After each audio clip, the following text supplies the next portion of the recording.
Hello everyone, it's Mr. Harris here, and I'm bringing you the final votes for schools for this year because we'll be breaking up on Friday. To start with, we will look at what's been in the news this week. So, stand by, 23rd of July, there's a comet heading towards Earth, but don't worry, it's not going to hit us. If you look up in the sky and it's clear on that day, just after sunset, then you might see this shooting through the sky. The government's pledged £1.57 billion, a lot of money, to theatres, museums and other cultural venues to try and keep them open after this difficult time we've been having. And with that news, excitingly, schools are opening. Now, there's a video here that's going to give you some advice or some questions about coming back to school. Will we have to wear masks? Well, a lot of people have asked that question, and the answer is no. Now, some of you might decide to wear face masks on the way into school. Now, just make sure when you take them off, you don't touch the front, and you wash your hands, and you put them in a resealable bag so you can use them afterwards, but you don't have to wear them in class. Will there be any school clubs allowed? Well, that will really depend on the type of club it is. So if there's lots of contact, maybe things will have to be done differently. If it's a club where you're sharing lots of equipment, then maybe that might have to change as well. And also, teachers will be keen to try and keep you in your class groups or in your bubbles. But it's worth just asking the teacher, because it might still go ahead, but in a slightly different way. How will we be maintaining social distancing? Well, it is going to be quite difficult to always maintain social distancing within schools, but it's trying to do as much as you possibly can. So maybe staying within your bubbles and within your year groups and just trying to minimise contact. Now, Scotland schools have said there won't be any social distancing. In Northern Ireland, it's advised that pupils stay 1 metre apart. Can we hug or touch the kids in our bubbles? Well, the answer is that it's best not to. Now, it's going to be really exciting to go back and see all your friends, and you're going to want to give them a hug, but the best thing you could probably do is just give them a virtual high five and just try and minimise contact. How will breaks and lunch work?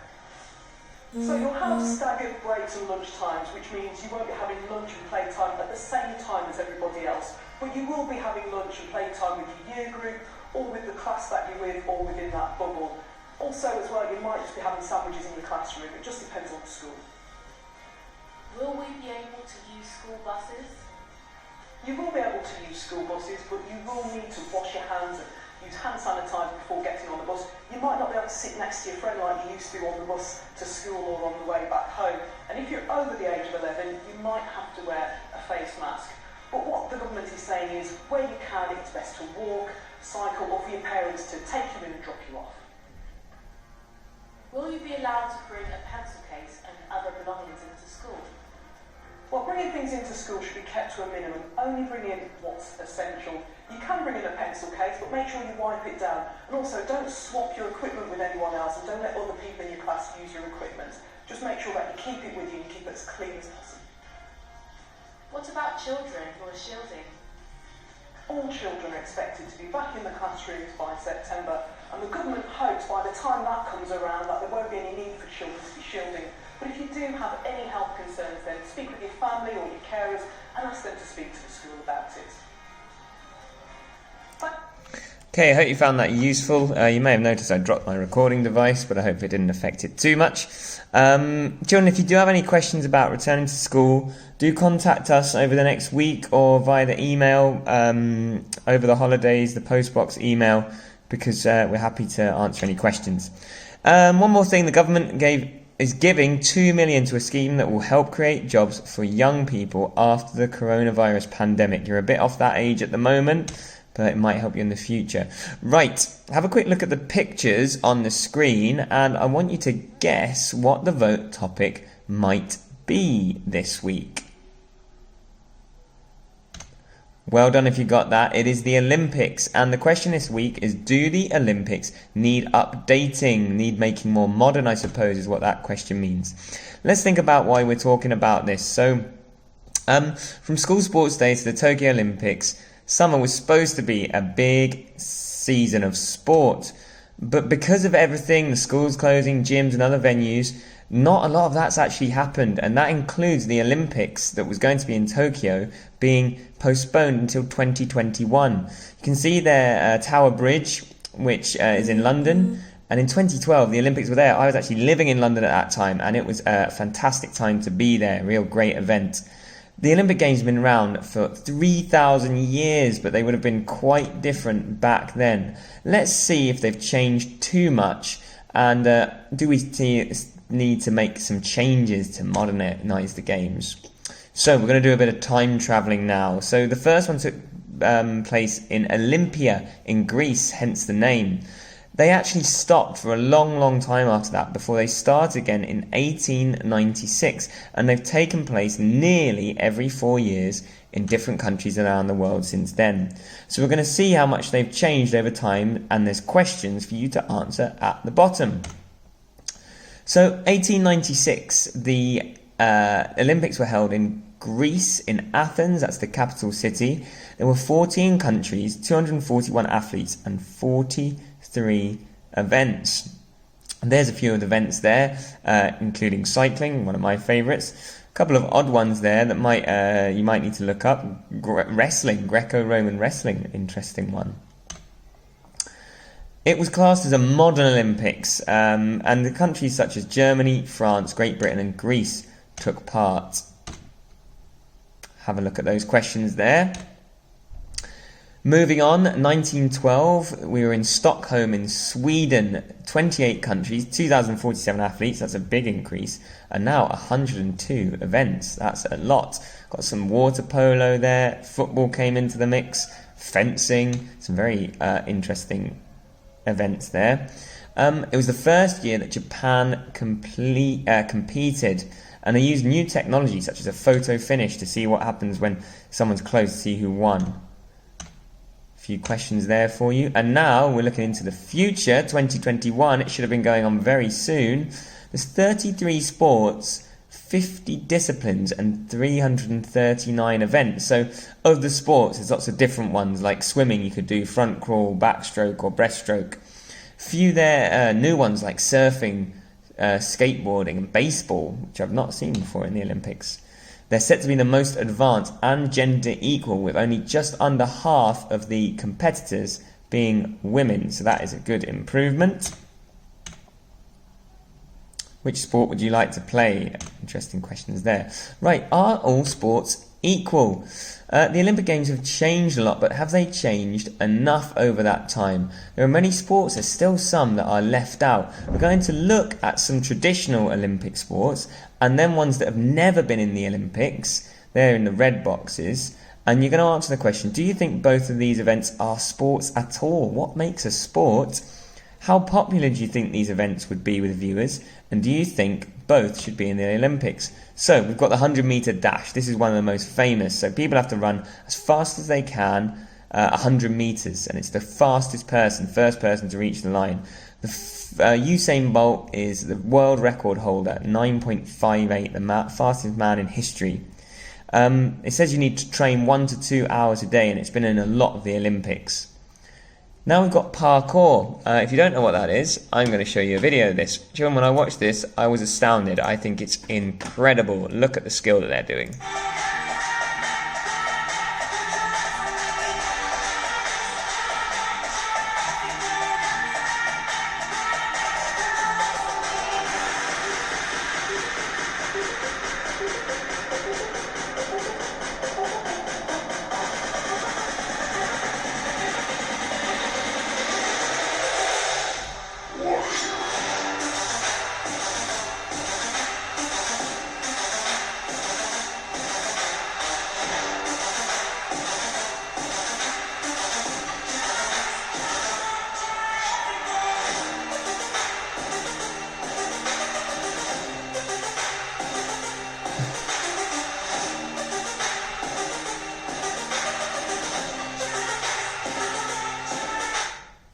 I am astounded by that. The agility, the balance, the strength, the speed.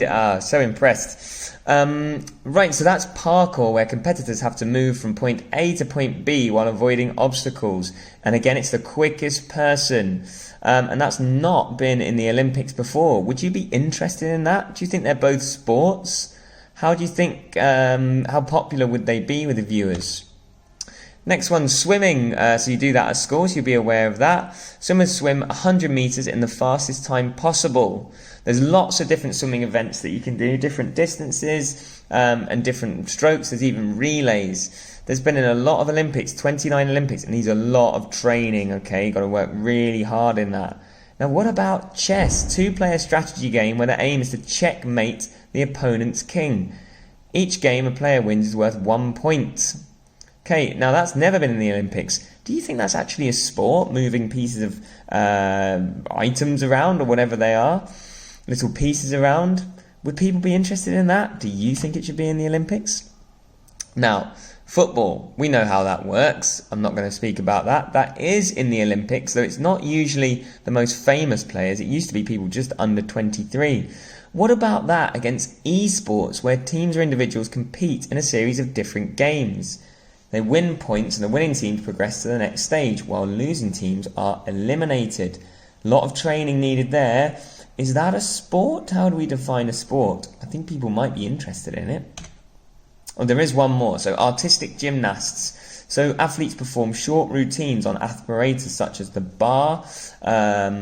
Very tricky, some of these disciplines. And the judges look at you and give you points for how difficult your routine is and how accurate it is. It takes a lot of training, and it's been a traditional Olympic sport. Unlike dodgeball, which has never been in the Olympics. And this works by the first team to eliminate all its opponents is the winner. Would you be interested in watching dodgeball? Right, I'm going to do a bit of reflection now. What was your opinion? Should all the sport you read about be in the Olympics, or are there some that shouldn't be included? Be interested to know your thoughts. Now, imagine you were in charge of this. Got a little activity now.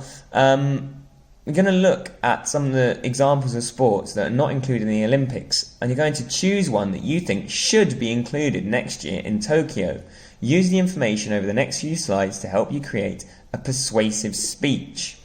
So, which of these four would you include in the Olympics and why? Think of some reasons for and against. I mean, if it was me, I'd be looking to pick parkour. And I'd want to give some reasons because it's exciting, it uses a lot of skill, you need to train a lot, it's probably good for you, it's definitely interesting to watch. Any reasons against it? Maybe it's quite dangerous. But then again, some of the other sports here are certainly also dangerous as well. Consider using a counter argument. That's if someone comes back at you and says why it shouldn't be, you can always reverse that. And there's some excellent sentence starters there which may well support you in your selection. Time to vote now. So, do the Olympics need updating? There's some reasons there, yes or no. You can vote here. I'll put the email, the web address in the video notes.